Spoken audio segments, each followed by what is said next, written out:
Hey guys, welcome back to the channel. In today's video, I'm going to show you how to block someone on Fluxer. So let's get started. Now, blocking someone on Fluxer is useful if you're dealing with spam, unwanted messages, or someone you simply don't want to interact with anymore. And once a user is blocked, they won't be able to send you direct messages and you'll stop seeing their messages in your personal chats.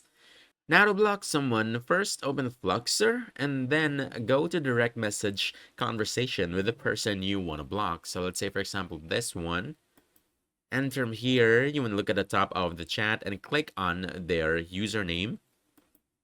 And then on their profile, you want to look for the three dot icon right over here. Click this, and you should see the option to block the user.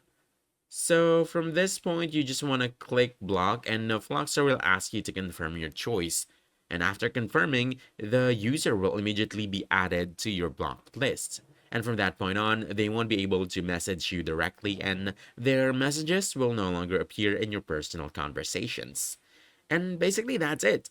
Now you know how to block someone on Fluxer. So if you found this helpful, don't forget to hit that like button, subscribe for more quick guides, and I'll see you in the next one. Thanks!